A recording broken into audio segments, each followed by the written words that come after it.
When someone dials 911, it's rarely calm. There's no preparation, no second draft, just a voice reaching out at the worst possible moment.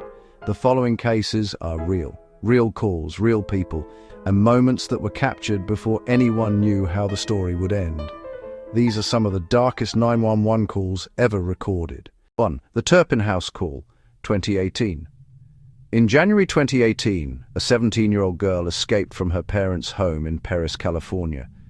She used a deactivated cell phone to dial 911. Her voice was quiet, soft, almost hesitant. She told the dispatcher that her parents were abusive, that her siblings were chained to beds. At first, the operator seemed confused. The caller sounded younger than she was. She struggled to explain what was happening inside the house. When police arrived, they discovered 13 siblings living in severe neglect and captivity. The parents, David and Louise Turpin, were later sentenced to life in prison. The call is chilling, not because of panic, but because of restraint. Her tone was controlled, measured. When trauma becomes normal, fear doesn't always sound dramatic. Sometimes it sounds careful. 2. The Ruth Price call, 1985. In 1985, Ruth Price called 911 from her home in Florida. She whispered that someone had broken into her house. You can hear fear in her breathing. Then, a scream. The phone line stayed open. Dispatchers listened as the situation escalated. Police arrived minutes later, but Ruth Price had been killed. The intruder, Stephen Harlacher, was arrested soon after. The recording is disturbing not because of graphic detail, but because it captures helplessness. A real moment where time moved too slowly. When you hear it, you're not watching a story unfold, you're inside it. 3. The Josh Powell case, 2012. In 2012, a social worker arrived at Josh Powell's home in Washington State to supervise a custody visit. Powell refused to let her enter. He pulled his 2 sons inside and locked the door. The social worker immediately called 911. You can hear urgency in her voice. She explains that something is wrong, that she's not allowed inside.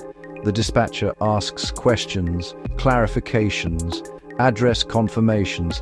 Minutes pass. Inside the home, Powell attacked his children and set the house on fire. All 3 died. The call later became central to criticism of dispatch protocol. It's unsettling because the danger was visible, but not fully understood in time. In emergency systems, seconds matter, and hesitation can echo long after the line goes silent. 4. The Anthony Sotelo call, 2010. In 2010, Anthony Sotelo called 911 in California. He calmly told the dispatcher he had shot his mother. His tone was steady, almost detached. He answered questions clearly. No shouting, no crying, just information. He waited for police to arrive. The emotional flatness of the call disturbed many who later heard it. Extreme stress can cause dissociation. When the mind cannot process the weight of what has happened, it sometimes disconnects. A calm voice doesn't always mean control.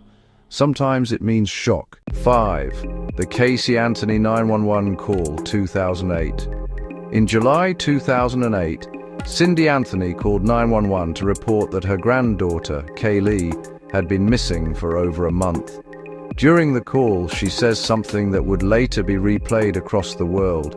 There's something wrong. I found my granddaughter's car, and it smells like there's been a dead body in the damn car. The case became one of the most publicized trials in modern American history. Casey Anthony was acquitted of murder but convicted of providing false information to law enforcement. The 911 call captured the moment when denial gave way to fear. Before headlines, before courtroom debates, before public opinion fractured. Just a grandmother on the phone, realizing something was terribly wrong. These calls aren't horror stories. They are fragments of real time. Moments when people reached for help. Moments when the outcome was still unknown. 911 recordings strip away narrative control. There's no background music, no editing, no explanation. Just a voice and the sound of reality changing in real time. And perhaps that's what makes them so unsettling. Because for a few seconds, we're not listening to history, we're listening to the exact moment it was happening.